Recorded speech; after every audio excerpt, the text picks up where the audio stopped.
Alhamdulillahirrahmanirrahim. Assalamualaikum warahmatullahi wabarakatuh. Yang saya sayangi Rasulullah dan saya semua silaturahim. Oke, perkenalkan saya Muhammad Nama saya rasa yang dasar Al-Quran muda. Di sini saya jelaskan dari saya berjudul tentang apa namanya? Makna dan dalil larangan gaya hidup material, materialistik, hedonis dan komunitatif.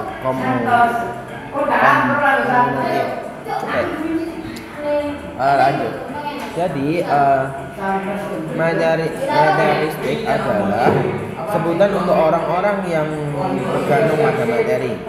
Jika materialisme ateistis adalah yang kedua. Jika materialisme mementingkan harta, kekayaan, uang, jabatan, kedudukan dan lain-lain. Jadi jika ateistik itu adalah orang-orang yang tergantung pada materi, jika materialisme itu adalah orang-orang yang tergantung pada harta, kekayaan atau jabatan, uang, kedudukan dan lain-lain. Lanjut.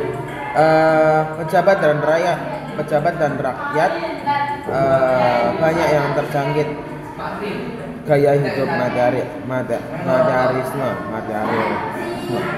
Akibatnya orang-orang rela menjadi pengemis, pencuri, penipu, perampok dan lain-lain. Jadi akibat dari dampak materialisme itu adalah orang-orang tuh ingin menjadi pengemis, pencuri, penipu, perampok dan lain-lain.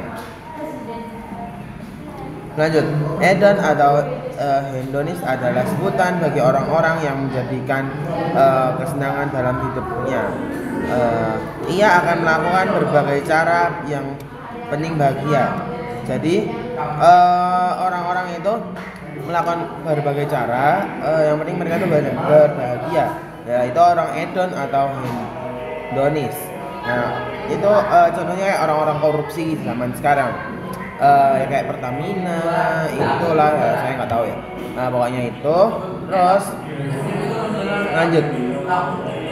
Seperti orang seperti ini akan terkutuk oleh Allah Subhanahu Wa Taala sebagai teman syaitan yang disebutkan.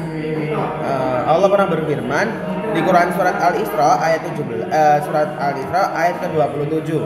Jadi Allah menyebutkan Allah pernah berfirman di surat Al-Isra ayat 27 itu tuh orang-orang yang sebagai kayak gitu akan dikutuk oleh Allah.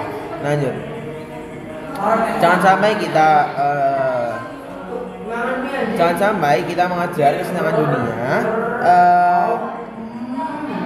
tapi bahwa ada kayak kehidupan yang lebih kekal dan abadi, yaitu akhirat. Jadi mending kita ya gitulah. Lanjut. Dunia adalah tempat untuk menanam dan akhirat adalah tempat untuk memanen. Jadi maksudnya dari itu, ketika kita di dunia kita tuh menanam sesuatu atau kita tuh harus berbuat baik, berbuat ini itu dan lain-lain. Nah, dan di akhirat kita tinggal mengambilnya atau lebih tepatnya ya tinggal mengambil enaknya. Walaupun di dunia kita gak enak. Caranya tidak korupsi, penipu, perampok, pencuri dan lain-lain. Lanjut.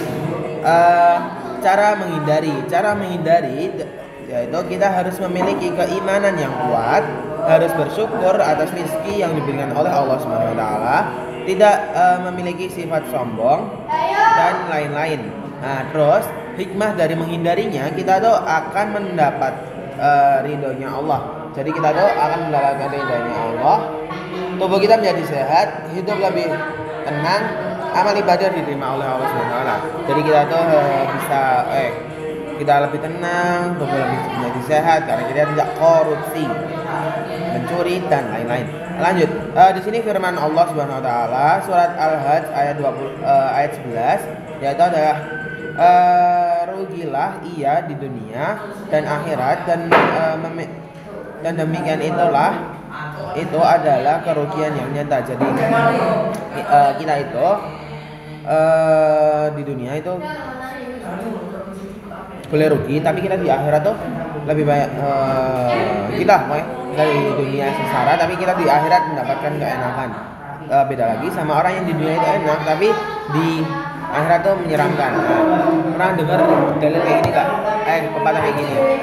Di dunia kita hanya sekedar ngopi ya, itu. Ya itu. Nah, intinya seperti itu. Kita datang ke dunia itu hanya sekedar ngopi, dan kita kembali lagi ke Allah Subhanahu wa taala. Kurang lebih itu kan saya Indonesia bilang saudara mengingatkan. Assalamualaikum warahmatullahi wabarakatuh.